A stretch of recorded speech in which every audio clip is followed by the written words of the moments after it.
Salut, c'est les bibliothécaires de Duras. On vient de parler du prix Lire dans le 20e. Tu connais? C'est un prix roman jeunesse proposé par les bibliothécaires du quartier. Il y a 2 sélections de 5 romans. Une pour les 9-12 ans, les roseaux, et une pour les 13 ans et plus, les baobabs. Tu votes pour ton roman préféré et tu peux même réaliser une petite vidéo pour défendre ton favori. Cette année, nous te proposons de découvrir tous les mercredis les premières pages d'un titre de la sélection lu par les bibliothécaires de la médiathèque Duras. N'hésite pas à passer à la bibliothèque pour emprunter ce livre et t'informer sur le programme des animations autour du prix. À la semaine prochaine.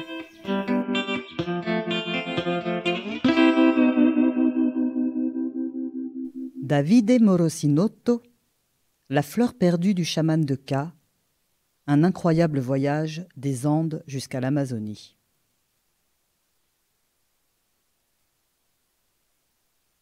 En cas de perte, merci de rapporter ce carnet à l'hôpital Santo Toribio, Calle de las Maravillas, Lima, Pérou. Coquette récompense à la clé. Je vais mourir. Si, c'est la vérité. Tu le sais mieux que personne. Je n'ai que, combien déjà, 12 ans? Ça n'a pas été facile à accepter. Il m'en a fallu du courage. Mais là, ce qui, quand on a des doutes, m'inquiète surtout, c'est de ne pas y arriver, de ne pas aller jusqu'au bout. Car, tu le sais ça aussi, elle est longue et compliquée cette histoire, avec plein de fils, comme les machins paniers en tchambira que la vieille tisseuse du marché nous a appris à fabriquer pendant qu'elle nous remplissait la tête de mots sur de la musique, chansons, de légendes de la jungle.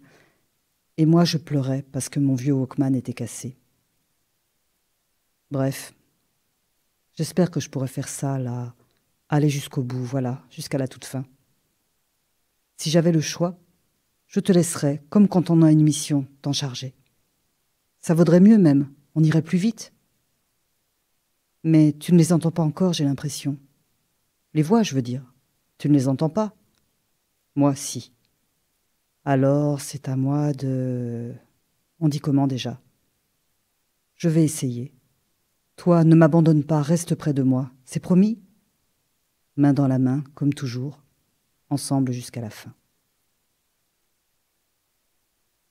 Nous venions d'entrer dans les Barrios Altos quand le chauffeur a remonté les vitres et verrouillé les portières.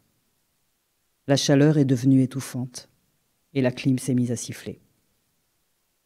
Monsieur Tanaka a souri, ma mère a serré ma main. Elle s'appelle Uti, c'est un prénom finlandais, on vient de là-bas.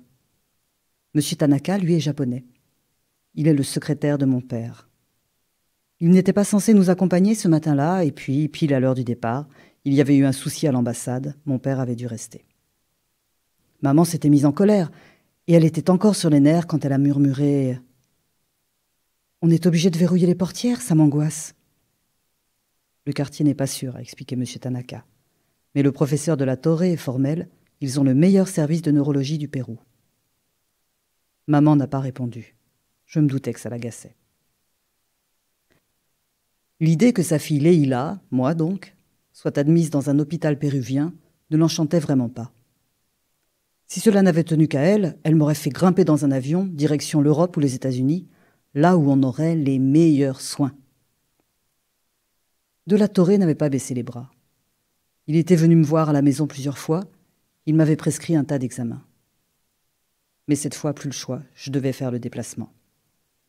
C'est lui qui dirigeait l'hôpital Santo Toribio de Lima. Je serais entre d'excellentes mains, il l'avait promis. Mes parents avaient fini par se laisser convaincre. Parce que le professeur avait sans doute raison. Ou parce que m'envoyer à l'étranger risquait de ruiner la carrière de mon père. Notre famille avait des responsabilités. Pour le moment, je regardais la route. Les voitures aux vitres remontaient jusqu'en haut.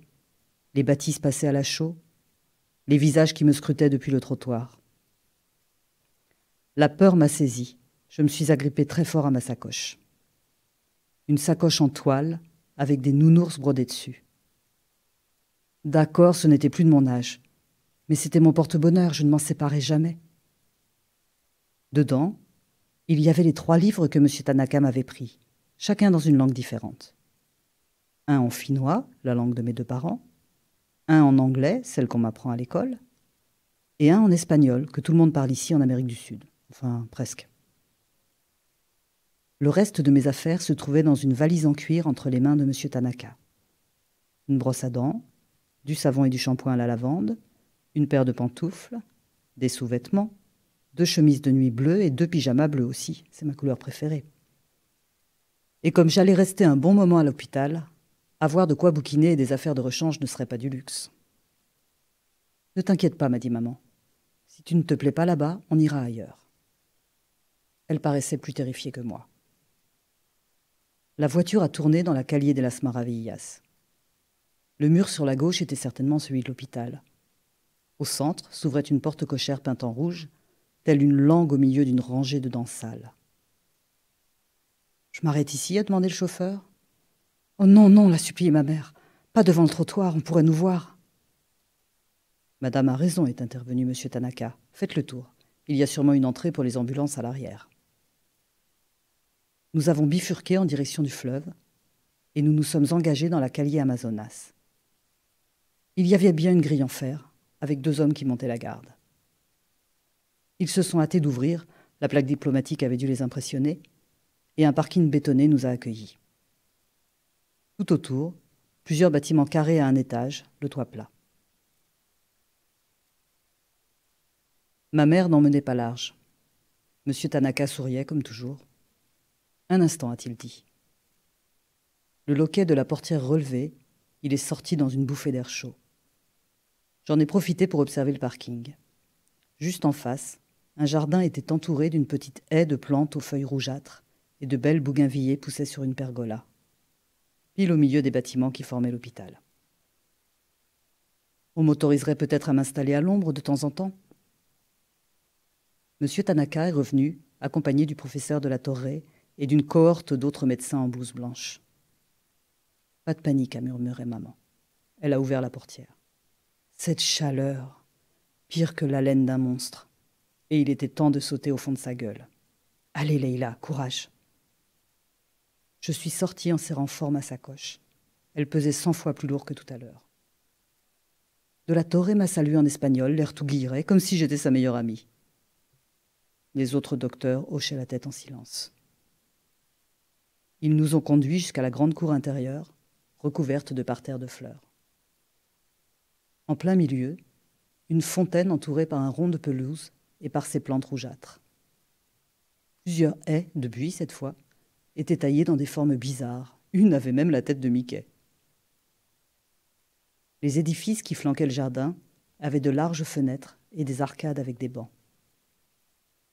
Au bout s'élevait un 3e corps de bâtiment avec cette porte cochère par laquelle ma mère n'avait pas souhaité passer. Juste devant, des gardes contrôlaient les entrées. Pour finir, sur le dernier côté du jardin, celui par lequel nous avions pénétré, on apercevait une chapelle au toit pointu. « Voilà le service pédiatrie » a expliqué de la Torre en indiquant le bâtiment sur notre droite. La porte était ouverte, nous sommes entrés. Le service se composait d'une longue pièce aux murs recouverts de carrelage bleu, avec 2 rangées de lits tout blancs. D'un simple coup d'œil, j'ai vu une petite fille au visage crispé dans une grimace douloureuse, un garçon en chaise roulante et une infirmière occupée à maintenir un enfant qui bavait sur ses draps. Un poids m'a broyé le cœur. C'est ici que j'allais vivre ces prochains jours. Jamais de la vie, cet endroit n'était pas pour moi. J'ai murmuré « je veux m'en aller ». J'avais promis de ne pas me plaindre, mais ça m'a échappé. Une chance, ma mère était tellement chamboulée qu'elle n'a rien entendu. Monsieur Tanaka, si, il entendait toujours tout. Il s'est tourné vers moi avec un sourire réconfortant et m'a murmuré « Gambarimasu ».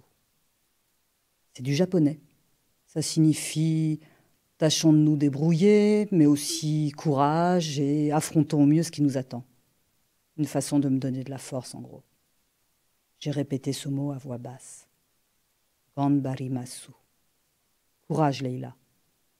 Impossible de faire demi-tour de toute façon.